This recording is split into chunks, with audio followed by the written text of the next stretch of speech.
Eh bien, bonjour tout le monde. Moi, c'est la première fois avec vous. Donc aujourd'hui, je vais vous parler de N8N. À main levée, qui est-ce qui ne connaît pas N8N aujourd'hui? Ah, quand même pas mal, ok. Donc N8N, pour la petite histoire, moi je le connais. C'est un logiciel qui a été créé en 2019 en Allemagne, à Berlin. Et moi, je l'ai connu pendant mes études en école d'ingé, où j'ai fait un stage dans une boîte qui avait envie de tout automatiser. Et donc du coup, on va parler un petit peu de Zapier et de Make aussi, qui sont des concurrents directs de N8N. Heu et donc du coup, bah, moi depuis 2020, je travaille avec cet outil-là. J'ai fait plein de missions dessus, on va voir un peu à quoi ça sert. Jusqu'à devenir, bah, ambassadeur N8N, l'année dernière. Bah, parce que juste à force de travailler avec l'outil et d'être dans la communauté et discuter un peu avec tout le monde, bah, ça a ouvert un peu des portes et donc du coup, peut-être que vous en avez entendu parler aujourd'hui, mais ils ont levé, il y a quelques jours 180 millions d'euros en série C. Donc ça fait un paquet d'argent et donc du coup, bah, en fait, maintenant tout le monde connaît N8N. Donc l'objectif aujourd'hui de ma présentation, c'est de voir un peu à quoi ça sert, comment est-ce que ça peut être utile, pourquoi est-ce que tout le monde en parle et pourquoi est-ce que c'est cool.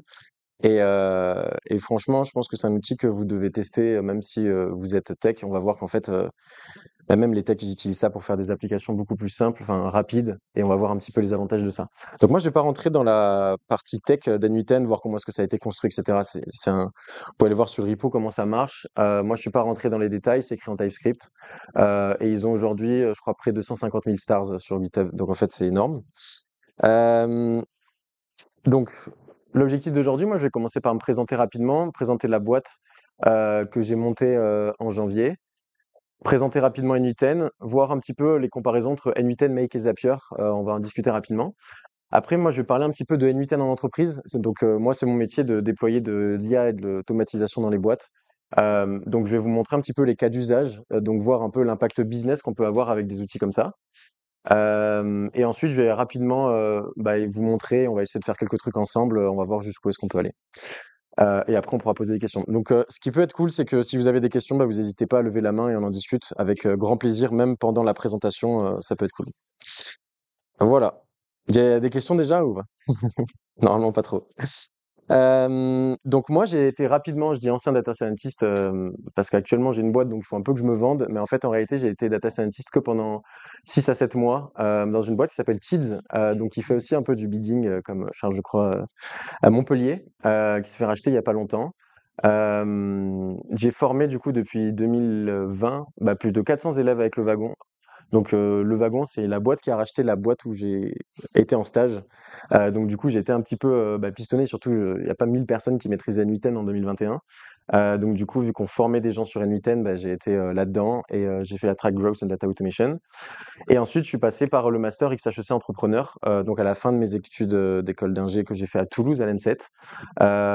Et donc après, j'ai monté une boîte qui s'appelle Flowlab. Et nous, ce qu'on fait, c'est de la direction des opérations externalisées et on va en discuter un petit peu après, mais il y a plein de monde aujourd'hui qui parlent d'IA, ils disent qu'ils font de l'IA, de l'automatisation, des choses comme ça. Et en fait, on va voir pourquoi est-ce qu'ils sont capables de dire ça aujourd'hui, pourquoi est-ce qu'en fait, ils le font pas vraiment, parce qu'il y a beaucoup de gens qui se mettent en freelance en se disant c'est des outils incroyables, mais juste ils vont résoudre des tout petits problèmes à gauche, à droite qui font qu'à la fin, en fait, on peut pas en vivre quand on résout que des micro-problèmes. Donc nous, on a pris le problème plus dans son ensemble et de dire qu'en fait, à quoi servent la technologie et ces technologies-là aujourd'hui? Bah, c'est pour automatiser des choses et c'est pour en fait faire en sorte que les opérations des boîtes soient beaucoup plus fluides. Donc on va en discuter un petit peu après. Donc voilà, l'agence qui optimise et automatise vos opérations. Donc nous, rapidement, on a 4 grands leviers, un petit peu dans notre méthodologie. L'idée, c'est comment est-ce qu'on fait pour optimiser d'un point de vue opérationnel une boîte? Il y a des gens qui travaillent. Pour nous, une boîte, en fait, c'est tout simple, c'est une équation mathématique. Surtout si on prend les PME, imaginez une PME industrielle, bah, elle a des clients, ensuite il faut que ça rentre, il faut qu'on fabrique des choses à l'usine et après il faut le sortir. Donc en fait, il y a des opérations et donc comment est-ce qu'on fait pour délivrer ces opérations-là? Et en fait, il y a 4 grands leviers, on les a pas inventés. Il faut standardiser, structurer, centraliser sa donnée, automatiser et après optimiser les échanges. Une fois qu'on a ces 4 leviers-là, c'est ce qu'on voit dans les boîtes, une fois qu'on a qu'on a activé ces 4 leviers-là, la boîte devient beaucoup plus forte d'un point de vue opérationnel et les opérations fonctionnent beaucoup mieux. On sait où est la donnée, on a des choses qui sont standardisées, on ne fait pas 1000 choses différentes, on a des offres qui sont standardisées et on a automatisé plein de choses qui fait que tout le monde ne travaille que sur les tâches à haute valeur ajoutée. Et aujourd'hui, on va discuter de un de ces piliers qui est l'automatisation. Donc N8N, il tombe dans ce pilier-là, c'est comment est-ce qu'on fait pour automatiser des tâches. Donc, vous savez un petit peu ce que c'est que l'IA, j'imagine, je vais pas vous faire des cours dessus, mais en fait, les gens donc tous ceux qui sont pas tech, IA et automatisation, ils comprennent rien et pour eux, c'est de la magie qui fait des trucs. Et donc, bah, il y a plein de monde qui se dit: «Bah, trop cool, maintenant, j'ai plus besoin de travailler, j'ai besoin». Voilà, ça, c'est ce qui se passe en entreprise aujourd'hui. Et donc la vraie question, en fait, sous-jacente à ça, c'est la question de la valeur ajoutée au travail. C'est-à-dire, en tant que personne, en tant qu'individu, qu'est-ce que j'apporte à une entreprise et donc en fait, en réalité, au système. Donc vous êtes tous développeurs aujourd'hui, donc c'est une question que j'imagine vous vous êtes posée 2 secondes quand vous avez dit: «Punaise, mais l'IA, elle est capable de générer du code». Les plus seniors se disent: «Bah, en fait, oui, on va pas être remplacé, ça va juste être une super aide», mais ça a quand même posé, j'imagine en vous, une question de: «Bah, en fait, quelle est ma valeur ajoutée au travail?» Et en fait, il y a l'IA qui a posé ça pour les développeurs, mais dans sa globalité, je pense que ça pose cette question-là, l'IA et l'automatisation aujourd'hui. Et donc, nous, on essaie de répondre à cette question-là et de se dire, bah, en fait, en tant qu'individu, aujourd'hui, c'est indéniable, en 2025, pose-toi cette question-là, quelle est la vraie valeur ajoutée au travail? Il y a des gens dans des boîtes, ils passent 4/5 de leur semaine à copier-coller de la donnée ou à faire des tâches à ultra faible valeur ajoutée. Et donc, si on se pose pas la question aujourd'hui, ben, en fait, il va y avoir des gars comme moi qui vont arriver dans les boîtes, qui vont voir les problèmes et qui vont juste dire à l'entrepreneur, bah, tous tes copains, ils font totalement autre chose et ils le font avec 3 fois moins de personnes. Donc, si tu le fais pas, juste, en fait, t'es mort, sur le marché. Donc c'est un petit peu cette thématique-là, dont on va parler aujourd'hui. Donc N8N, outil formidable, donc 2018 à 2019, créé en 2019 à Berlin par un mec qui s'appelle Jan, qui est super cool. Ils ont levé la série B, ça c'était les anciennes slides, donc en fait ils ont levé la série C, il y a pas longtemps. Énormément d'argent. Ça c'était, leur blog sur la truc de série B où on a fait le plus gros event, au wagon, en décembre 2024, avec plein de monde, donc du coup on a été dans le blog post de la levée de fonds et ça c'est les stars un petit peu sur GitHub et là je me suis arrêté là en 2025, mais en fait ils sont déjà à 150 000 là. Donc j'ai juste pas actualisé la slide, mais c'est un outil, enfin incroyable. Donc c'est quoi la différence entre des Zapier et des Make, et cetera? Là, en fait, on parle d'outils qui permettent à des gens non techniques d'automatiser des choses. C'est ça l'énorme valeur ajoutée de ces outils-là. Zapier, c'est un outil qui a été créé en 2012 dans la Silicon Valley et l'objectif, il était juste simple, c'est de permettre à vraiment des personnes non techniques de brancher des outils, notamment des outils marketing entre eux, parce qu'ils en avaient marre de demander à des devs: «Est-ce que tu peux me brancher ça? Est-ce que quand il se passe ça, tu peux faire ça?» et cetera. Et donc du coup, Zapier est né et donc l'idée c'est voilà, un trigger, donc c'est quoi un trigger? C'est juste une première action qui va déclencher la suite des autres actions et donc du coup Zapier, vous pouvez voir, c'est un truc assez moche avec juste des gros blocs comme ça qui s'exécutent. Mais ce qui est cool, c'est que pour des personnes non techniques, on clique sur 3 boutons, on se connecte à un BigQuery, on connecte alors pas BigQuery, mais plutôt à un Brevo, très facilement. Après on connecte à un Google Sheet très facilement et cetera. Donc Zapier là-dessus, ils ont pris le pas et ça a vraiment explosé. Mais qui sont arrivés un peu plus tard, je crois 2017, 2018, 2019, avec une interface, une UX un peu plus cool. Mais le vrai problème, enfin déjà c'était vraiment beaucoup plus sympa d'utiliser ça. On peut aller beaucoup plus loin avec un Make, c'est beaucoup moins cher qu'un Zapier, parce que Zapier du coup c'est ultra cher.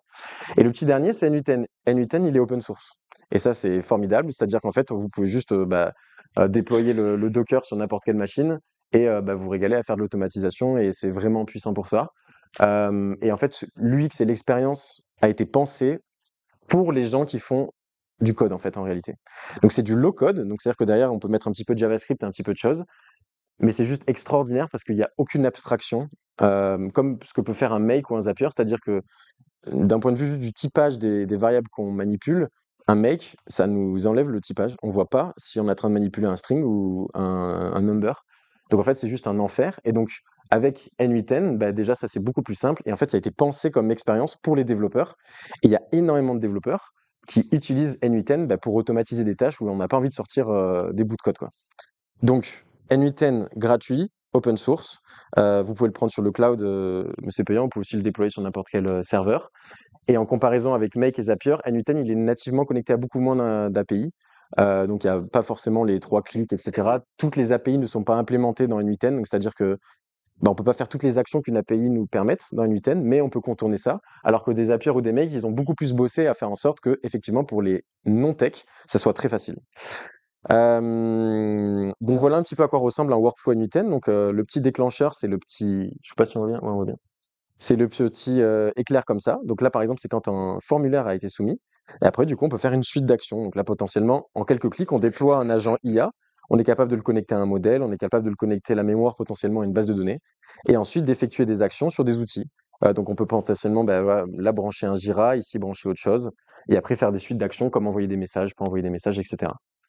Donc voilà. Donc tous ceux qui sont passés de Zapier, Make ou autre outil d'automatisation à N8N le disent, il y a pas photo, c'est juste, c'est le jour et la nuit vraiment. Et donc comment est-ce que c'est utilisé aujourd'hui N8N en entreprise? Je vous ai mis quelques use cases, qu'on déploie énormément. Je sais pas à quel point vous êtes du monde de la data, mais du coup, on fait pas mal de petits ETL avec des N8N. C'est un des outils qu'on voit le plus. C'est quoi un ETL? Je sais pas si vous le connaissez tous, mais c'est Extract, Transform and Load. Donc c'est juste, on prend de la donnée à gauche et on l'envoie à droite. Donc c'est ce qui est un Fivetran ou un Airbyte ou des choses comme ça dans cette suite d'outils. C'est pas aussi puissant que ça parce que c'est pas fait pour faire un ETL, mais en fait on en fait des petits très simplement avec ça. Si c'est pour mettre de la donnée par exemple d'un HubSpot ou d'un autre logiciel métier dans un data warehouse au centre, bah en fait potentiellement ça peut vraiment servir d'utiliser que N8N. Et donc ça c'est un des use cases qu'on voit le plus, c'est juste de mettre de la donnée de gauche à droite et de synchroniser de la donnée de gauche à droite. Quand on a cet outil en main aussi, on peut faire des trucs très cool. En fait, ce qu'il faut voir N8N comme déjà par qui est-ce que c'est utilisé N8N? C'est souvent soit des techs curieux. Ce que j'appelle tech curieux, c'est juste des gens qui se disent mais c'est incroyable N8N et l'automatisation, il faut que je puisse en faire bénéficier mes équipes. Et donc c'est des gens qui sont pas tech mais qui sont capables de brancher des fils pour des équipes marketing, pour des équipes sales, pour d'autres équipes et qui viennent en support et qui viennent leur faciliter la vie. Donc pour les équipes sales par exemple, on voit énormément de tech ou de tech curieux faire de l'enrichissement de données ou leur dire attends mais ça en fait en quelques clics tu peux le faire et c'est pas si compliqué à faire quoi. La manipulation de données, donc on peut faire de la manipulation de données un petit peu simple. Quand on parle peut-être d'ordre de grandeur, parce qu'on en discutait tout à l'heure, ordre de grandeur, sur N8N, j'ai pas encore touché aux limites de la volumétrie d'N8N, mais avec 2, 3000, 5000, à partir de 8000 lignes, dans le cloud, ça commence à être un peu relou, donc il faut le mettre sur sa machine pour que ça se gère bien en mémoire, etc., etc. Je m'aventurerai pas à faire un ETL complet avec N8N ou juste à manipuler plus de 10 000 lignes aujourd'hui d'un coup. Mais il y en a qui le font et qui s'amusent à faire ça et ça a l'air de fonctionner. Mais l'utilisation première d'N8N, c'est pour venir en aide à des équipes métiers ou d'autres équipes, mais c'est pas pour faire de la volumétrie de 1 million de données par seconde ou des choses comme ça. Ça n'a pas été conçu pour ça et ce sera jamais conçu pour ça. Donc faut pas essayer de faire ça avec ça. Scrapping de données, donc pour ceux qui codent un peu en Python, des choses comme ça, on peut aussi sortir l'artillerie du Python pour faire du scrapping, ou il y a des extensions qui permettent de scraper de la donnée. Mais en fait, avec N8N, il y a des choses aussi extraordinaires et qui sont possibles de le faire en vraiment pas longtemps. Et en fait, quand on a cet outil-là en main, on dégaine très rapidement ça parce que ça permet vraiment de le faire en 4 secondes. Voilà. Agent IA pour la boîte mail, c'est un des plus gros use cases qu'on voit. Tout le monde dit l'IA, ça permet d'automatiser la boîte mail, etc. Pas totalement, et les gens se trompent totalement dans le cycle de développement d'un agent IA, on va en reparler. Les AI and Automation Developers font absolument n'importe quoi là-dedans. Donc c'est juste des gens qui savent pas ce que c'est qu'un projet IA, et qui disent juste on peut brancher des trucs, qui branchent des trucs, et à la fin ça marche pas, parce que juste à brancher des trucs. Donc en fait, il y a un vrai cycle de développement à respecter pour mettre en prod des projets IA. C'est le gros problème de ces outils-là aujourd'hui, c'est qu'ils viennent faire n'importe quoi sur le marché et dire à tout le monde que c'est facile et que, enfin, vous voyez sur YouTube, tu peux automatiser ta boîte mail, automatise complètement ton business. Je peux vous montrer des horreurs comme ça, par exemple. Voilà. Il y a des mecs comme ça qui disent j'ai totalement tout automatisé. Bah ouais, génial. Qui gère ça après en prod et qui. Enfin, ça sert à rien. Donc en fait, c'est dommage parce que ça vient pourrir le message de l'automatisation IA qui est de rendre accessible des choses et de permettre de brancher des outils entre eux. Mais le problème, donc faites pas gaffe à tous ceux qui disent sur LinkedIn ou je sais pas où, N8N, regardez, ça permet d'automatiser totalement plein de trucs, ça permet pas d'automatiser du tout totalement plein de trucs, ça permet d'automatiser des petites tâches. Et au plus c'est simple, au plus c'est pas compliqué ce que vous faites dans les workflows, au plus c'est utile et au mieux ça fonctionne. Pour du coup faire partie de la communauté et discuter. D'ailleurs, il y a un événement le 16 octobre, non, c'est ce jeudi là. On fait un événement. Bon, désolé, on est complet. La prochaine fois, il faudra s'y prendre un peu plus tôt. Mais il y a tellement une énorme vague qu'en fait, là, il y aura 150 personnes enfin, ça n'a aucun sens, mais plein de monde qui s'intéresse à ça. Je sais pas pourquoi je suis parti là-dedans. Mais du coup, voilà, les agents IA dans la boîte mail, très très très utile quand on le fait bien. Les chatbots, pareil, IA pour poser des questions, très très très utile quand on le fait bien. Ah oui, et en fait, ce qu'il faut avoir en tête, c'est que N8N, ils ont eu une énorme feature IA qui permet de déployer des agents. Littéralement, on va le voir en 5 secondes. Donc pour ceux qui codent un peu en Python ou qui font un peu des choses comme ça, il y a LangChain, LangGraph et des trucs qui permettent de faire des agents. Ça, c'est bien pour faire des agents à l'échelle, mais quand on a envie de faire des POC et des choses rapides et très concrètes, ben en fait, on peut le faire très rapidement avec du N8N. Moi, j'ai mis plein de trucs en prod qui tournent encore chez des clients avec du N8N sur des trucs comme ça. Mais ça marche bien si on respecte des bons principes. Parce que le problème de tout ça, c'est que certes, on peut déployer de l'IA ultra facilement, mais c'est ultra simple de faire les 80 premiers pourcents. Sauf que 80% d'un truc, ça fait pas un produit, 80%. Si on répond automatiquement à des boîtes mail avec 80%, bah, j'aimerais pas vous envoyer des mails parce que juste ça marche pas. Donc en fait, il faut faire ultra gaffe à ça. Mais ça permet de faire des premières choses très très vite. Publipostage, ça permet de faire des trucs comme ça et classifier les documents, bah aussi c'est ultra cool parce que ça permet de le faire très très très rapidement et ça, il n'y a pas besoin d'avoir une tech stack de malade pour faire des choses qui en fait sont simples. Donc c'est à dire qu'en fait normalement, si demain on demande à quelqu'un qui a juste du code de faire un classifier de documents et qu'il est bon, bah, ça va prendre vraiment beaucoup plus de temps que ce qu'on peut faire avec un N8N. Donc en fait, juste on réduit les coûts pour développer des choses comme ça. Et surtout des coûts qui des fois sont un petit peu annexes, c'est-à-dire que c'est pas un énorme projet IA, mais c'est un projet IA en fait qui, bah, ça aiderait vraiment des gens quoi.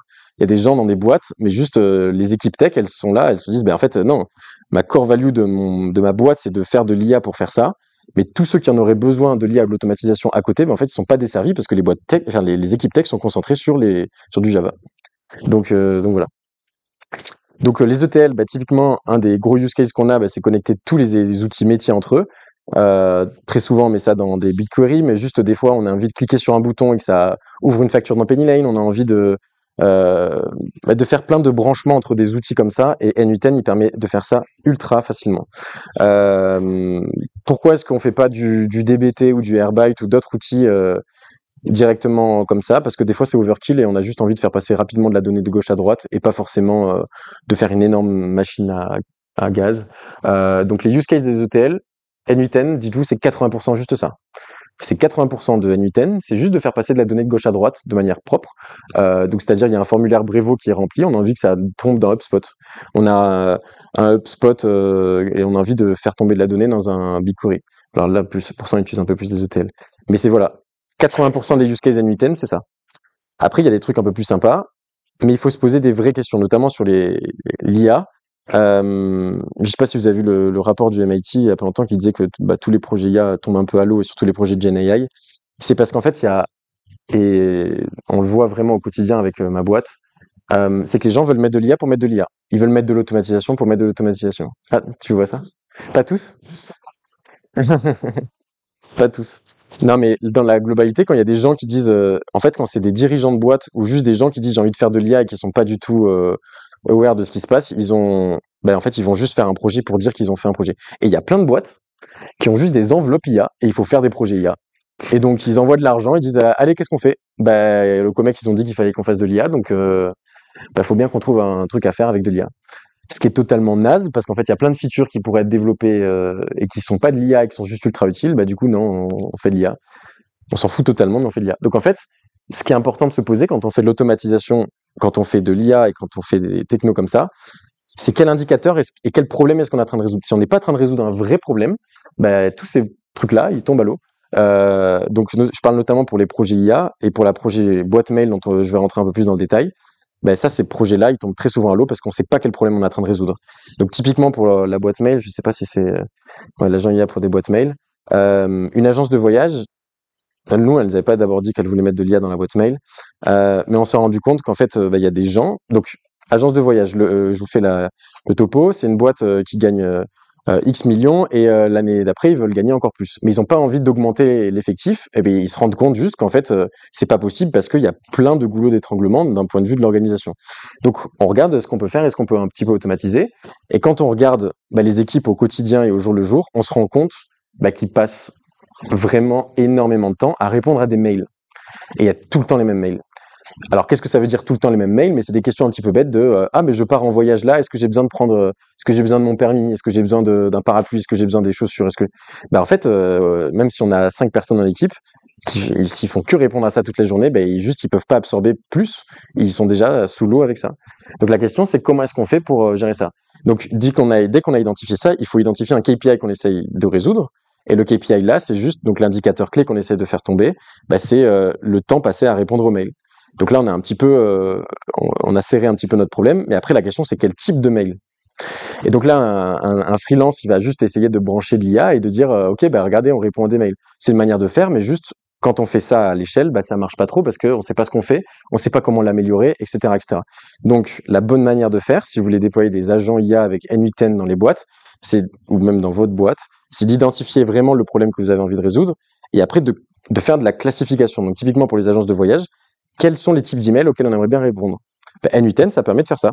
Enfin, N8N, ça permet pas de faire ça, mais ça permettrait de le faire beaucoup plus facilement. Donc d'abord, il faut classifier, dire on a envie de répondre à ce type d'email-là, ce type d'email-là, ce type d'email-là. Et une fois qu'on a fait ça, on est en capacité de mettre un agent et de dire bah, pour ce type d'email-là, j'aimerais bien que tu répondes ci, que tu répondes ça, etc., etc. J'ai des copains qui montent Voca AI, qui est une boîte qui répond avec de l'IA pour les assistants IA dans les cliniques. Et c'est pas juste des gros agents IA faits avec du N8N ou des choses. En fait, c'est des workflows. C'est-à-dire qu'ils sont obligés de décomposer quel type de questions, quel type de truc, quel type de machin, parce que sinon, c'est un enfer à gérer l'IA et en fait, et les automatisations qui vont derrière. Donc, de quoi? On fait des systèmes experts. Bah, c'est un petit peu ça. En fait, on est obligé, mais surtout qu'on est obligé de refaire des workflows à la fin. C'est vraiment ça. C'est que dire qu'on ne laisse pas un gros agent IA gérer et tout. En fait, on dit, bah, si tu te trouves dans ces situations-là, tu fais ça. C'est un arbre de décision à la fin, presque. Pas loin de ça. Et on laisse l'IA que pour certaines micro-tâches. Donc, notamment de la labellisation, des choses comme ça, etc. Bon, il y a un club de pickleball pour qui on a fait ça aussi, qui répond, voilà, c'est des copains à moi. Et de la peinture automobile, c'est une énorme boîte en Allemagne qui fait de la peinture automobile. Et juste, eux, par contre, l'enjeu, il est énorme parce que c'est des gens qui sont payés ultra cher. C'est des gens qui planifient des usines énormes et ils passent leur vie à répondre aux sales. Quand est-ce que ma peinture pour ce client va sortir? Et eux, il faut qu'ils aillent dans SAP au fin fond d'un logiciel pour aller trouver la truc. C'est l'enfer sur Terre. Et eux, leur objectif, c'est d'optimiser vraiment la production de la boîte. Et ils n'ont pas le temps de faire ça parce qu'ils répondent à minima par personne, 1 heure par jour au mail.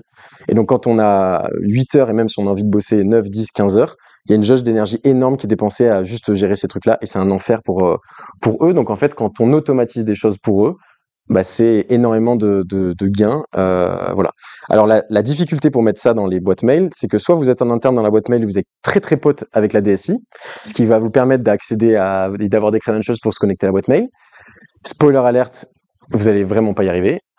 Soit du coup, faut utiliser un petit peu des moyens de contournement et essayer d'avoir des bases de données sur lesquelles vous pouvez vous y connecter. Et après, on se branche pas directement au mail forcément. On fait des choses un petit peu annexes pour pouvoir. On met des chatbots par exemple pour se dire, on copie-colle la question et après on la colle et ça nous fait rapidement. Parce que pourquoi est-ce je dis qu'on est en capacité de copier-coller l'email, etc. Parce que le KPI qu'on essaie de faire tomber, c'est juste le temps pour répondre aux emails. Bon, je parle beaucoup, mais je parle pas trop de N8N là, donc on va vite rentrer dedans. Publipostage et classification de documents, bah, il y a une énorme boîte, enfin, il y a une belle boîte sur lesquelles, si on pouvait bosser pour l'État, ce serait pas mal, mais en fait, l'administratif, c'est un enfer pour tout le monde, et l'IA, là où est-ce qu'il est le plus puissant, c'est pour l'administratif. Comment est-ce qu'on génère des documents, comment est-ce qu'on automatise des choses, etc. Donc c'est là où c'est le plus puissant. Ok. On a assez parlé un peu de N8N de loin et de l'utilisation d'entreprise. Donc, ce que je vous propose, c'est d'aller un petit peu voir ce qu'on peut faire avec N8N et d'aller voir un petit peu. Donc, moi, j'ai fait une formation sur N8N, donc on va essayer de rentrer un petit peu dedans et de voir comment ça marche.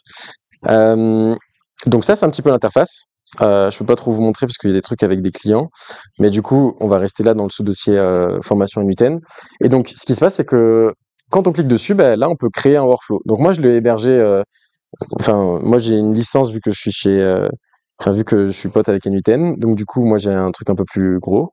Mais ça, globalement, donc là, c'est hébergé dans le cloud, mais c'est la même chose si vous êtes chez vous. Ça, typiquement, c'est un workflow. Donc vous pouvez faire ce que vous voulez sur ce workflow-là. À droite, ici, on peut mettre des petites notes. Donc c'est juste, ça va nous permettre de nous guider quand on aura plein de trucs à faire. Et la première chose à faire, c'est de mettre un trigger. Donc un trigger, c'est quoi? C'est un déclencheur. À quel moment est-ce qu'on déclenche une action? Le premier truc, c'est de mettre un trigger à la main. Comme ça, on peut déclencher des actions à la main. Donc là, on peut faire des trucs un peu cool. Et après, du coup, on a marqué un item. Pourquoi? Parce que il y a qu'un seul item qui se balade là. Il y en a pas plusieurs. On va voir après. Et tout ce qu'il y a derrière, quand on double-clique, ici, ça nous donne la sortie. Donc, ce qui est à droite, c'est la sortie de ce node-là. Donc là, j'ai double-cliqué là-dessus, ça c'est la sortie. Et la donnée, en fait, tout se balade en JSON. Donc, alors, vu que vous avez une communauté Java, j'ai pas besoin de vous rappeler ce que c'est qu'un JSON. Mais du coup, tout ce qu'on va, tout ça, ça va être du JSON et on va se balader qu'avec du JSON. Donc là, du coup, ça va être des listes. C'est pour ça qu'il y a qu'un seul item, parce il y a qu'un JSON ici dans la liste, et potentiellement plus tard, il y en aura d'autres. Alors, je sais pas trop ce que je peux vous faire pour vous montrer, mais typiquement, là, en quelques clics, on peut se connecter à Google Sheet et récupérer toutes les lignes d'un Google Sheet. Get rows in Sheet. Donc là, du coup, il faudrait que je me connecte à mes trucs à moi. Et je pense que sur un truc formation, je dois avoir quelques questions-réponses de formation. Voilà. Donc là, en quelques clics, j'arrive à récupérer toutes les lignes d'un Google Sheet. Et donc, du coup, si ça fonctionne bien, bah là, j'ai 10 items. Donc, j'avais 10 lignes dans ce Google Sheet qui est juste celui-là, de Google Sheet. Voilà, des questions-réponses, etc., etc. Donc voilà. Donc, vous voyez, en quelques clics, on peut faire des choses un peu cool, comme bah, récupérer des lignes. Donc là, du coup, on se retrouve avec 10 items. Pourquoi? Parce que quand je double-clique, donc là, à gauche, c'est l'input de mon node avant. Et là, à droite, c'est ma sortie. Là, du coup, c'est la configuration. Et donc, du coup, on voit à droite, et vous voyez, on maîtrise vraiment ce qui se passe. Donc, c'est-à-dire que là, on comprend ce qui se passe. On peut visualiser cette donnée en table. Donc là, du coup, c'est de la donnée en tabulaire, questions-réponses, etc. Ou en schéma, bah, c'est pour avoir un petit peu un truc, une vision un peu comme ça.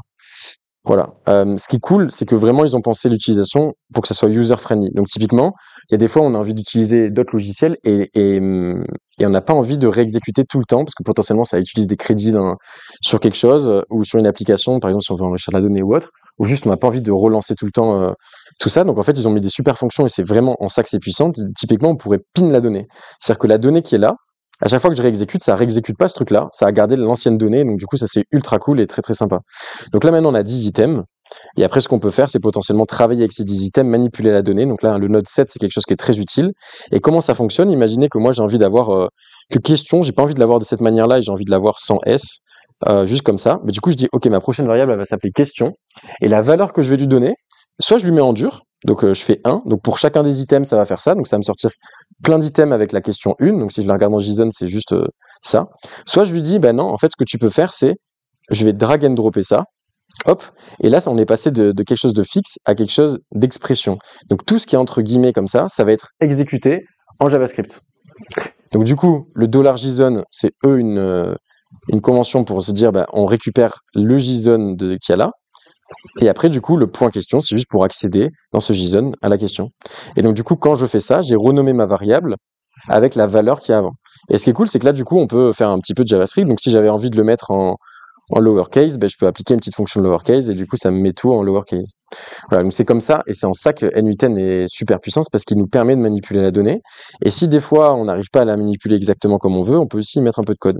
Donc il y a des trucs où on peut coder en Python, en JavaScript, mais du coup, là, on pourrait exécuter soit une fois pour tous les items ou soit une fois pour chaque item, et on est capable de mettre un petit peu des bouts de code. Et c'est en ça que NU10 est super puissant, c'est parce que ça nous permet de manipuler de la donnée comme ça. Est-ce que c'est clair un peu ce que je raconte ou ça va? Ok.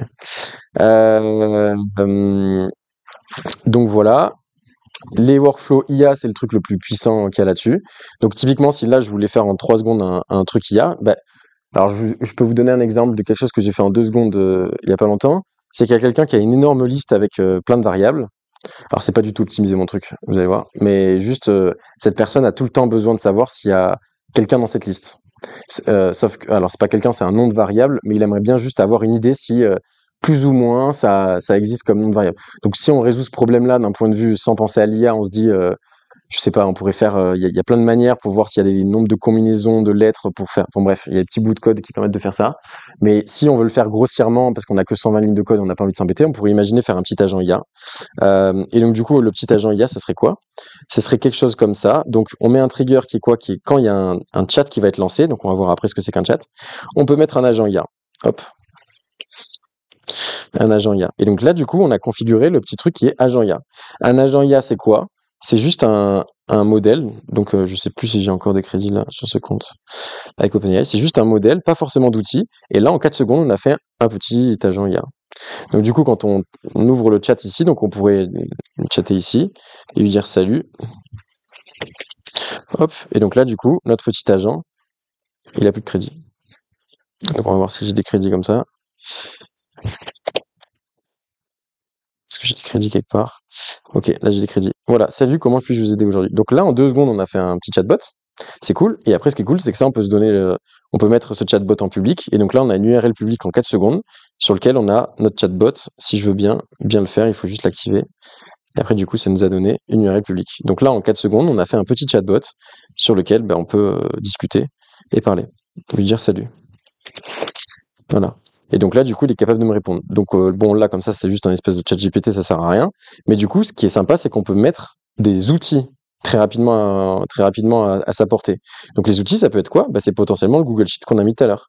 Donc il y a un outil Google Sheet Tool. C'est quoi un tool? Alors je sais pas si vous êtes familier avec ça.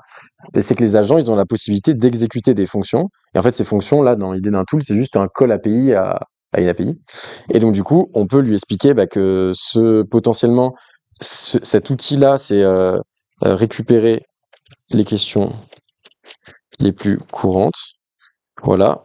Et donc là, du coup, on pourrait dire que, alors, formation N8N, question-réponse, formation N8N. Alors, il faut juste que je regarde un petit peu ce que j'ai mis là-dedans.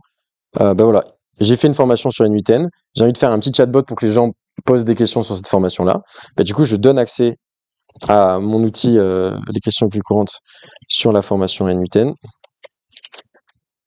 Hop. Et après, du coup, on a donné ce petit outil à l'agent. On pourrait configurer rapidement le prompt et dire tu es un agent pour répondre aux questions de la formation sur N8N. Hop, tu es obligé d'utiliser l'outil. Utiliser l'outil de question-réponse. Voilà. Et donc, une fois qu'on a fait ça, on a fait notre petit outil. Et donc, normalement, c'est mis en ligne. Et donc, si ça fonctionne, on est capable de poser une question. Bon, là, j'ai mis exactement la question du truc. À qui s'adresse cette formation? Et en fait, je vais vous faire après un peu plus d'un point de vue visuel. La formation s'adresse à plusieurs profils, notamment développeurs, ingénieurs, etc., etc. Comment est-ce que ça a fonctionné? Je suis capable d'aller très rapidement dans les automatisations, d'aller dans l'historique d'exécution et de voir ce qui s'est passé. Donc, qu'est-ce qui s'est passé? On a une autre question qui s'est posée. L'agent IA qui a utilisé le modèle. La première chose qu'il a fait, du coup, c'est aller poser une question API là-dessus. Donc, on ouvre et on voit du coup les réponses qu'il a eues. Donc, il a récupéré toutes les lignes ici. Donc, il n'y a rien d'optimisé dans ce que j'ai fait, mais il a récupéré toutes les lignes. Et après, du coup, avec ces lignes-là, il a été en capacité de répondre à la question. Parce que du coup, il a eu toutes les informations qui ont été passées dans le prompt pour réaliser l'inférence et du coup avoir les réponses. Donc là, du coup, en quelques secondes, on a eu un agent IA qui est capable de répondre aux questions pour la formation. Et ce qui est très sympa et ce qui est très bien fait, c'est que ça, on pourrait l'embed très facilement dans un site ou dans un truc, ou sur un site, ou juste le donner à d'autres personnes, et du coup, ça leur donne un chatbot pour répondre aux questions, etc. Donc typiquement, c'est des choses qu'on a fait pour l'agence de voyage, de dire en fait, on est en capacité de répondre à des questions par email. Donc les questions par email, ça marcherait comment? Plutôt que mettre un agent comme ça, on pourrait plutôt avoir un agent un workflow qui commence par un Gmail trigger, qui est quand un email est reçu. Et donc quand un email est reçu, hop, on le passe dans l'agent, et après du coup il ferait une suite d'actions, etc., etc. Donc là, il faut juste définir un petit peu plus proprement ce que c'est que le mail, enfin quel est le corps du message, parce que voilà, faut juste mettre la bonne variable. Et après du coup, il serait capable de répondre à ça. Et ce qu'on pourrait faire à la sortie de ce truc-là, c'est de faire un Gmail et de faire un draft email. Create a draft. Et donc du coup, ça pourrait générer un draft email. Alors du coup, en réalité, on le ferait plutôt comme ça.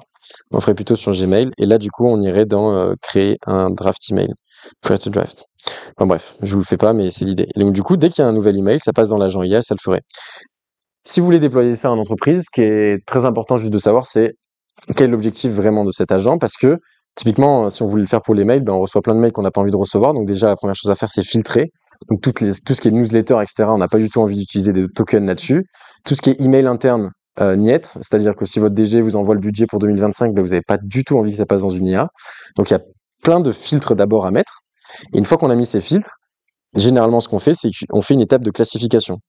Donc on met un classifier et on se dit ok, moi les questions auxquelles j'ai envie de répondre, même s'il y a plein de questions, c'est les questions, typiquement pour l'agence de voyage, qui ne portent que sur les éléments à emporter en voyage. Toutes les autres questions, c'est niet, t'y réponds pas. Pourquoi? Parce que alors t'y réponds pas. On génère des drafts email, donc en fait on fait rien d'atomique pour le moment ou de nucléaire, mais en fait il y a des fois où ça peut être un petit peu touchy ou alors juste on n'a pas envie d'y répondre. Si c'est typiquement quelqu'un qui est malade ou qui veut pas partir en voyage, on a envie de mettre, je sais pas, une touche de voilà. Il y a plein de situations qui font qu'on n'a pas forcément envie d'y répondre, donc juste on classifie bien, et après du coup on le met à disposition de l'agent et l'agent va être capable d'y répondre. Donc là du coup la chose que j'aimerais classifier c'est ça, et hop, et après du coup on pourrait dire la catégorie c'est par exemple la catégorie FAQ, et donc du coup on dirait une FAQ c'est ci c'est ça, et après ça nous donne plein de sorties différentes, et potentiellement si c'est cette sortie là on peut le faire sur cet agent, etc.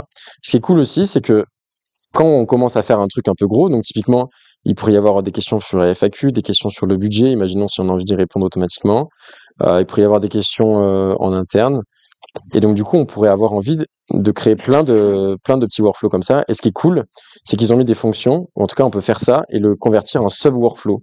C'est quoi un sub-workflow? C'est juste le même workflow, mais qui est appelé c'est une espèce de fonction. Et après, du coup, la fonction, elle exécute ce qu'on lui demande. Donc, du coup, je sais pas où est-ce qu'il me l'a mis là. Il y a un truc qui doit s'appeler sub-workflow quelque part et et qui me permet de faire mon truc. Voilà. Et donc, du coup, après, on préfère ça. Et ce qui est très cool, c'est qu'N8N sait ce que c'est que développer des agents IA en réalité, parce que j'imagine qu'il y en a plein qui l'ont fait chez eux. Et donc, ils développent plein d'outils en ce sens. Donc, c'est quoi les outils d'agents IA? C'est typiquement l'évaluation. C'est le seul truc le plus important dans la Gen AI, c'est comment est-ce qu'on va faire pour évaluer notre modèle. Parce que faire un truc simple qui marche, c'est facile. Faire un truc simple qui marche en prod, qui a pas de régression à chaque fois qu'on change un truc, c'est l'enfer. Donc la question, c'est comment est-ce qu'on fait pour mettre en place des tests et des évaluations. Et N8N, ils ont levé énormément d'argent et j'imagine que c'est notamment pour développer des outils comme ça. C'est-à-dire que les outils comme ça, donc je vais aller sur le workflow que j'ai fait dans la formation qui est fait pour, c'est... Alors attends, il faut juste que je le retrouve. Je l'ai pas réouvert depuis un petit moment, chatbot avec évaluation. Donc c'est des choses comme ça, où en fait on est capable de mettre des questions-réponses, typiquement dans un Google Sheet comme ça, et après d'avoir notre IA qui est capable de venir évaluer. Donc en fait, là, c'est notre workflow normal, sauf que j'ai mis en plus de ça des étapes d'évaluation, des petits workflows qui me permettent de lancer une évaluation de mon modèle et de tester mon agent IA et de mettre des réponses, donc avec une métrique que je définis. Là, c'est une métrique que j'ai utilisée qui est définie c'est l'IA as a judge. Là, c'est lui qui définit si oui ou non la réponse a été correcte par rapport à une réponse d'entrée donnée. Donc c'est-à-dire que sur mon Google Sheet ici, j'ai ma question, ma réponse attendue, l'output, du coup réellement fait par l'IA, et après du coup potentiellement un score de similarité où là je l'ai mis entre 1 et 5, et après du coup là j'ai mis aussi un truc de raisonnement. Sur le temps, je sais pas combien de temps j'ai, je sais même pas où j'en suis. Soit 17. On a 19 minutes, ok. Et donc du coup ça c'est ultra pratique parce que ça permet vraiment d'évaluer nos modèles et nos agents IA, et en fait sans ça, ça serait vraiment difficile de faire des agents qui partiraient en prod. En fait, au début, moi, sans ça, j'étais obligé de le faire à la main. C'est-à-dire, on a une suite de questions, et c'est ça, normalement, le cycle de développement d'un projet IA. C'est que d'abord, on commence par cibler le problème, et après, récupérer une liste de questions-réponses auxquelles on aimerait bien que quand la question c'est ça, la réponse ça soit ça. On classifie bien tout ça, et du coup, après, on a un bel environnement de test, et on sait comment faire pour faire un outil qui va être fonctionnel et qui va avoir un certain taux de réponse. Parce que l'idée, c'est après comment est-ce qu'on va faire pour généraliser ça quand il y aura plein de questions, et comment faire pour éviter les régressions. Ça, c'est un énorme sujet. Les régressions, on a envie d'une petite amélioration, un petit truc, on est obligé de relancer tous les tests, voir s'il y a une régression. Sinon, on navigue à l'aveugle et on ne sait pas ce qu'on fait avec notre IA. Donc N8N, ils ont été super forts là-dessus parce que ça permet de faire des trucs comme ça très forts. Il y a aussi des éléments trop cool comme les RAG. C'est possible de faire des petits RAG avec ça. Moi, j'en ai déjà fait et ça fonctionne bien. Euh, Qu'est-ce qu'il y a d'autre qui est cool avec N8N? Il y a pas longtemps, ils ont sorti les databases sur les tables. Bon, ils en foutaient un peu. Mais ça, c'est très pratique. C'est une espèce de Google Sheet interne sur lequel il y a une base de données qui est directement reliée et c'est très puissant. Il y a plein de templates trop cool sur lesquels vous pouvez aller vous amuser. Pour ce qui est de la production, il y a un plan entreprise qui permet de faire du versionning de workflow directement avec GitHub. Et il y a une version de CI/CD qui est développée avec ça. Je pense qu'en fait, ça a été trop cher. Leur pricing était un peu cher sur ça. Donc c'est pour ça que ça n'a pas eu, enfin à mon sens, ça n'a pas eu tant de succès. J'ai pas vu utiliser de partout. J'ai juste formé des gens une fois dessus, alors que même moi, je l'avais pas trop utilisé pour être honnête. J'ai juste montré un peu comment ça fonctionnait, mais ils ont des fonctions super cool là-dessus, et donc ça permet de faire ça. Donc aujourd'hui, comment est-ce qu'on fait pour faire de la CI/CD? En fait, on n'en fait pas. C'est-à-dire que on n'en fait pas. Donc vu que c'est pas des énormes trucs en prod et si ça casse, il y a rien d'exceptionnel. En fait, il faut juste des gens expérimentés qui travaillent avec ça et qui, bah, juste ne cassent pas tout quand c'est utilisé. Et donc c'est pour ça aussi qu'il faut faire des choses simples, parce que sinon, bah, c'est l'enfer sur terre d'utiliser un outil comme ça. Donc dès que demain, enfin, je pense que demain, potentiellement, il y aura la CI/CD qui sera ouverte à tous. En fait, j'en sais rien. Si ce sera ouvert à tous, mais c'est vrai que c'est un sujet. Comment est-ce qu'on fait pour garder des workflows en prod sans qu'ils cassent, etc. Bah, aujourd'hui, c'est un peu la galère. Enfin, on le fait, mais vu que c'est pas des projets hyper sensibles et que c'est jamais le core produit d'un outil, à part pour les jeunes startup IA qui viennent de lever beaucoup d'argent, et que c'est pas que les développeurs, bah, du coup, voilà. Bah, je pense que j'ai à peu près fait le tour de ce que je voulais vous montrer. Je suis pas rentré dans les détails de comment est-ce que c'était construit N8N parce qu'en réalité, j'en sais rien. Et surtout que je suis pas allé regarder. Mais voilà, moi j'utilise bah, au quotidien cet outil-là. C'est un outil qui est très simple à prendre en main. Et pour avoir participé à pas mal de meet-up, bah, notamment sur N8N, il y a plein de techs qui vous disent qu'ils utilisent cet outil-là. Parce que il y a des fois, on leur demande des choses et c'est juste beaucoup plus simple de le faire avec ça, en fait. Il y a des choses où ça prend 4 secondes de le faire avec ça. Il y a des use cases qui sont vraiment très, très, très performants pour ça. Et comme ça, on arrête aussi de dire aux équipes métiers, non, j'ai pas le temps de te faire ton truc parce que j'ai d'autres projets. On peut aller les aider très rapidement en mettant en place des outils comme ça. Voilà, je pense que j'ai à peu près fait le tour de ce que je voulais vous montrer. Est-ce qu'il y a des questions?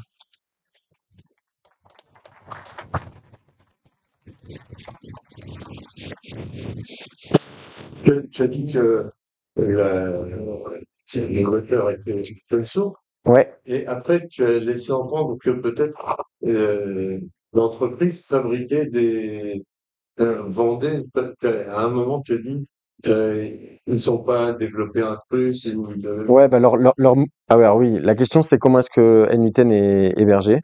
Enfin, comment est-ce que N8N gagne de l'argent? Donc N8N c'est un outil open source, donc il y a le code sur GitHub qu'on peut, enfin on en fait ce qu'on veut. Mais après eux, leur manière de gagner de l'argent, c'est en vendant de l'hébergement. Donc juste ils ont un hébergement cloud où si on va sur n8n.io, on peut aller voir un petit peu leur pricing et leur pricing c'est que du pricing d'hébergement. Donc on peut l'héberger à partir de 20 € par mois avec un système de facturation à l'exécution des workflows complets. Euh, et donc c'est ça, c'est comme ça que ça fonctionne. C'est comme ça qu'ils gagnent de l'argent en fait sur l'hébergement. j'ai l'impression que bon, ils te mettaient le truc open source avec toute une série de possibilités de lancement, mais certains trucs, bah, ils les développaient ou ils allaient les développer, mais il faudrait payer, quoi. Mais ils ont des features effectivement en plus. Et les features en plus, bah, c'est dans le plan entreprise, il y a notamment bah, des features qui sont vraiment faites pour les entreprises et qui utilisent vraiment N8N comme un outil core de certaines fonctions. Et donc bah, la CI/CD, le versioning GitHub, je sais pas ce qu'ils ont mis de plus, l'histoire de log. Voilà, donc il y a des choses en plus dans la version entreprise et parce qu'il y a vraiment des vrais besoins chez certains clients. Voilà. Est-ce qu'il y avait d'autres questions? De mémoire, je crois que ta licence, elle permet pas de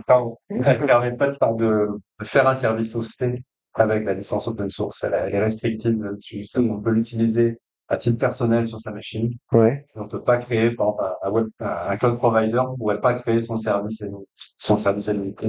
Enfin, en tout cas, on peut le déployer sur ses propres serveurs. Sur tes propres terrains, mais pas pour commercialiser le service. Bah, je sais pas ce que c'est que leur licence, mais j'imagine que leur licence ne permet pas de commercialiser leur service. Ouais. Ça, Donc, ouais, on peut l'utiliser soit, pour soi, pour son soit entreprise, revendre le service. mais pas pour revendre le service. Bah, après, ce serait un peu con de faire concurrence à leur offre. Mais peut-être qu'il y en a qui le testent et le font, je sais pas. Ouais, t'avais une question? Ah bah, merci pour la Bah, présentation. du coup, t'as le micro, non? Ouais, merci pour la présentation. Juste par rapport au workflow que tu avais fait voir tout à l'heure sur l'MCP, ou enfin l'agent IA, Ouais. j'avais fait le test en jouant sur les températures, pas mal de critères. Et des fois, l'IA, au fait, il va pas regarder le tools, il va répondre en hallucinant. Ouais. Qu'est-ce qu'on peut faire pour le forcer à regarder le tools? Alors, Ouais. sur 95% des cas, il passait par le tools, il allait lire le Google Sheet ou la base Mhm. de données, typiquement pour regarder le prix d'un produit qu'on devait répondre sur un chatbot. Ouais. Mais dans quelques cas, il hallucinait et il passait. Bah, c'est une très bonne remarque et c'est dans 100% des cas que tu dois récupérer les données en amont. Ah oui, oui, parce qu'en fait, je dois répondre des clients qui me posent une question sur mon catalogue produit. Est-ce qu'il est disponible? Est-ce que le Bah, il prix. faut pas le faire en tant que tool, il faut le faire en tant que node avant. Et tu récupères les données avant et tu mets dans le prompt. Oui, Comme ça, en tu es fait, je sûr que tu as récupère. la En fait, donnée. c'était le Ouais, mais du coup, workflow, tu mets pas en c'était mode sur tool. WhatsApp ou Telegram. Les personnes me posaient la question. Ouais. Je récupère par un trigger et je demande à l'IA de regarder dans ma base de données est-ce que le produit est disponible, quel est le prix et voilà. D'accord. Bah, Et du coup, quand on fait ça, à mon sens, il faut décomposer la chose et pas juste dire à l'agent IA gère tout. C'est potentiellement le premier agent qui est capable d'extraire l'information, le Gmail ou des choses comme ça. Du coup, le deuxième après ce premier truc, il y a un deuxième workflow qui vient récupérer toutes les informations. Mhm. Et après, le dernier agent qui vient répondre à la question. D'accord. Mais dans ton cas, toi, ça regardait toujours dans ton Google Sheet. Là, oui, mais j'aurais pu, si je sais que je dois tout le temps regarder dans mon Google Sheet, Ouais. ne pas le faire comme ça. Et ça, le mettre en amont et de mettre un Google Sheet en amont. D'accord. Et pour pouvoir être sûr que dans le prompt, je lui donne toutes les informations. Parce qu'effectivement, c'est pareil, il y a des fois où je lui donne un outil, il l'utilise pas, alors que j'ai tout le temps envie qu'il l'utilise. Et si j'ai tout le temps envie qu'il l'utilise, je le mets en amont et je lui donne la donnée en entrée. Sinon, Mais c'est ça veut dire que catastrophe. dans ton prompt, tu prends des tokens pour donner l'entièreté de ta base, quoi. Ça dépend ce que tu fais et si tu peux filtrer ou pas. Ok. Si c'est sur de la recherche un peu sémantique, donc c'est-à-dire une énorme liste, il faut se poser la question, est-ce que l'IA est adaptée à faire ça? Merci. Mais il y a des fois où, typiquement pour les Gmail, on a envie de récupérer l'information d'un client via son Gmail. Du coup, on fait juste un get sur le Gmail et après, du coup, on a toutes les informations du client. On n'est pas obligé de mettre tout. Voilà. T'as une question ici. Ouais. Alors, juste aussi peut-être pour apporter une autre lumière à la question précédente que j'ai trouvée très intéressante, une autre manière aussi, c'est travailler aussi sur le prompt en fait, et peut-être même classifier en amont. C'est-à-dire que effectivement, si on classifie, si on sait que c'est une demande qui cherche à obtenir un prix sur un produit, si on classifie en fait avant, qu'on améliore le prompt, on fait. Après, ça devient plus du contexte de chat, quoi. Qu'est-ce qui manque pour obtenir la réponse et du coup améliorer le pourcentage de réussite que le LLM choisisse le bon outil. Et en ce sens, il y a quelque chose, je pense, qui est très sous-coté. C'est le fait de vraiment apprendre à prompter. Tout le monde se Oui. dit apprendre à prompter, c'est facile, etc. En vrai, il y a des vrais guidelines à suivre. Et en fait, si on les connaît pas, juste à chaque fois, on écrit des prompts vite fait. Et en fait, les prompts vite fait, ils restent parce qu'on a la flemme de les réécrire. Donc, le mieux, c'est d'essayer de les écrire one shot très proprement en suivant les bonnes pratiques. Et il faut pas oublier que le few shot prompting, donc c'est le fait de mettre des exemples dans nos prompts, ça augmente considérablement les taux de résultats. Donc, faut mettre des exemples dans les prompts. Voilà. Alors du coup, ma question, c'est, je suis un peu un aficionados de Terraform et d'infrastructure as code. Est-ce qu'on a quelque chose de similaire avec N810? Pour faire En gros, je vais sur ChatGPT, je lui dis, écoute, j'aimerais avoir un workflow qui fait ça, ça, ça, ça, et je lui décris, et puis en fait, il me sort un JSON, et puis j'ai juste à drag and drop, et il me fait le workflow. Mais ils ont même sorti il y a pas longtemps la Ça feature fait IA 80 bancs, quoi. où directement tu peux coder dedans. D'accord, ok. Enfin, tu fais du prompt to Tout workflow. workflow. Ok. Ouais. Ils ont sorti ça il y a pas longtemps, mais il y a vraiment pas longtemps. Genre il y a vraiment pas longtemps au point où je l'ai même pas testé encore. Mais du coup, ils ont sorti ça. Ouais. Et ça marche bien avec Claude. Ça marche avec Claude. Et j'ai une petite question, si je peux la poser, une autre Ouais, petite vas-y. question. Du coup, il y a des plans de ce que je vois là sur l'écran. Est-ce qu'il y a d'autres limitations liées à l'open source en dehors des plans? Est-ce que si je le hoste moi-même, Ouais. est-ce que j'ai des limitations autres que ce qui est peut-être affiché sur les plans? Non, il me semble pas. Par exemple, si je dois me connecter à Google Sheet, etc., mais que c'est hosté sur mon Ouais, il y a deux, trois Hostinger. problèmes que tu peux rencontrer. Il y a deux, trois problèmes que tu peux rencontrer. Notamment justement pour les connexions OAuth.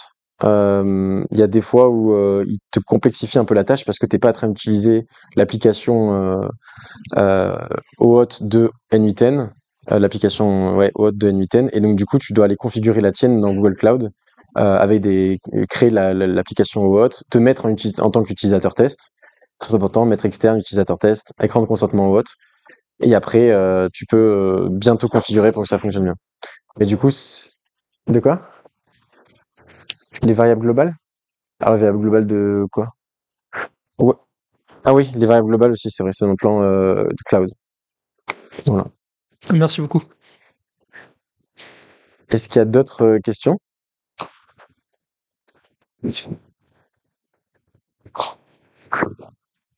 Merci. J'ai une petite question par rapport à la démo que vous avez faite sur Workflow. Donc, vous avez généré comme une application web. Combien de quoi? Euh, vous avez généré une sorte d'application web pour avoir le chat Ouais, avec le workflow. C'est possible d'avoir un accès par REST, par une API REST au lieu de la page web. ouais, bien sûr. Donc, à la place de... Enfin, on peut tout à fait faire ça. Donc, on peut mettre des webhooks, en fait, sur les workflows. C'est-à-dire juste, on configure un webhook. Et il y en a plein qui ont fait des backends juste avec N8N. Donc, c'est des petits backends, mais il y a quand même des backends qui tournent juste avec N8N. Et en fait, du coup, le premier truc à mettre, c'est un webhook sur lequel tu peux configurer du get ou du post, des méthodes d'authentification euh, et de la donnée d'origine. Voilà. Donc, ouais, on peut totalement créer sa propre API REST pour faire après du coup notre agent avec ce qu'on veut derrière. Ouais, ouais, c'est ça. Alors pas OAuth, mais il y a la possibilité de le mettre avec des types de tokens que tu veux. Merci. Ouais. Ouais. Ouais, j'ai une question par rapport à la partie ETL et data. Tu mentionnais Airbyte et Fivetran. Dans une boîte hypothétique qui utiliserait déjà les deux et qui ferait des custom connectors assez facilement sur Airbyte, quel intérêt à utiliser N8N là où Airbyte peut déjà permettre Il y en de a faire des pas. petits ETL assez facilement, quoi. Non, il y en a pas. S'il y a tout qui est déjà configuré, je passe par Airbyte directement. Surtout qu'il y a des trucs qui sont très bien gérés dans des Airbyte du type. Enfin, on peut vraiment tout personnaliser. Donc en fait, toutes les galères liées à des rate limits ou à des trucs comme ça. Ah, les reprises sur erreur, clairement. Enfin, Exactement. Et ça, c'est le repris sur erreur, c'est le truc le plus insupportable. Donc non, le mieux, c'est si on a les personnes en interne qui peuvent faire ça, de le faire comme ça. C'est des outils qui sont faits pour, donc en fait, c'est beaucoup plus puissant que de le faire là-dessus. Mais il y a des fois où, en fait, on n'a pas envie de même juste de sortir cette arme-là, parce que c'est beaucoup plus simple de juste, surtout pour les synchros unidirectionnels, on a besoin juste de manière journalière d'avoir de la donnée de gauche à droite, quoi. Par exemple, il y a des gens qui veulent juste faire de l'analyse dans Looker Studio, quand vous êtes de mettre de la data dans BigQuery, bah, ils le font juste quotidiennement et on écrase la donnée à chaque fois, on s'en fiche et du coup, il n'y a pas besoin de sortir ou de faire appel à un ingé pour faire des trucs comme ça. ok, merci. Ouais, je crois qu'il y a une question ici. C'est la dernière parce qu'après, je vais devoir manger des pizzas. C'est juste pour revenir sur les plans en question. J'avais vu, par exemple, pour le plan entreprise, il y avait le choix entre cloud ou alors hébergé. Mais de ce que j'ai compris, tu disais que enfin, qu'il y avait une différence entre les deux. C'est-à-dire que, par exemple, pour les variables globales, elles sont disponibles pour cloud, mais pas pour le truc hébergé manuellement.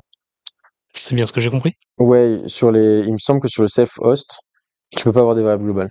Ok, mais Ah, dans ce cas-là, c'est répertorié quelque part, enfin, dans la documentation, mais en quelque fait, chose comme ça. ils aiment pas forcément montrer que c'est un outil open source. Donc en fait, eux, ils viennent de lever 180 millions, il faut qu'ils gagnent de l'argent. Donc ils montrent pas tout de suite que c'est facile d'avoir un self-host, etc., etc. Donc ils le cachent un peu. Et D'accord. c'est leur intérêt, en fait, tu vois. C'est-à-dire que c'est là, le truc self-host. Ils vont pas te le mettre là, en gros, ah tiens, regarde, c'est gratuit, etc. Donc en fait, ils le cachent un peu, et dans ces trucs-là, bah, sur le self-host, tu peux voir un peu ce qu'il y a. Et effectivement, il me semble qu'il y a pas de, je crois, de variable globale. Voilà. Ah, la ligne elle-même, elle est absente. Ah si, elle est là. Ne fera rien. C'est Ok. global variable. Voilà.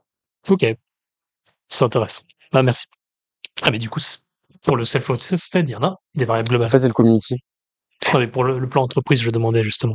Ouais, après, le plan business et entreprise, oui, mais en fait, enfin, c'est ça le plan business et le plan entreprise. Mhm. Donc, c'est-à-dire que effectivement, il y en a, mais en fait, quand on est sur en fait, je pense qu'à ce prix-là, tu peux commencer à leur demander un peu n'importe quoi. Ils font un peu ce que tu veux à ce moment-là. Ok. En fait, je sais pas si ma question était claire. C'était juste pour savoir si dans le plan entreprise, il y avait une différence entre le cloud et le hébergé à nous-mêmes. Ou si Bah, c'est juste la même chose et on je choisit pense que nous. c'est la même chose. Ok. Et juste, en fait, mais en fait, à ce prix-là, quand tu payes 700 € par mois, enfin, tu te poses la question de ce que tu veux, si tu as envie de gérer l'hébergement et l'infra, ou si tu as envie de laisser l'infra chez N8N. Et je pense que même eux sont en train de voir ce qui est le mieux pour eux.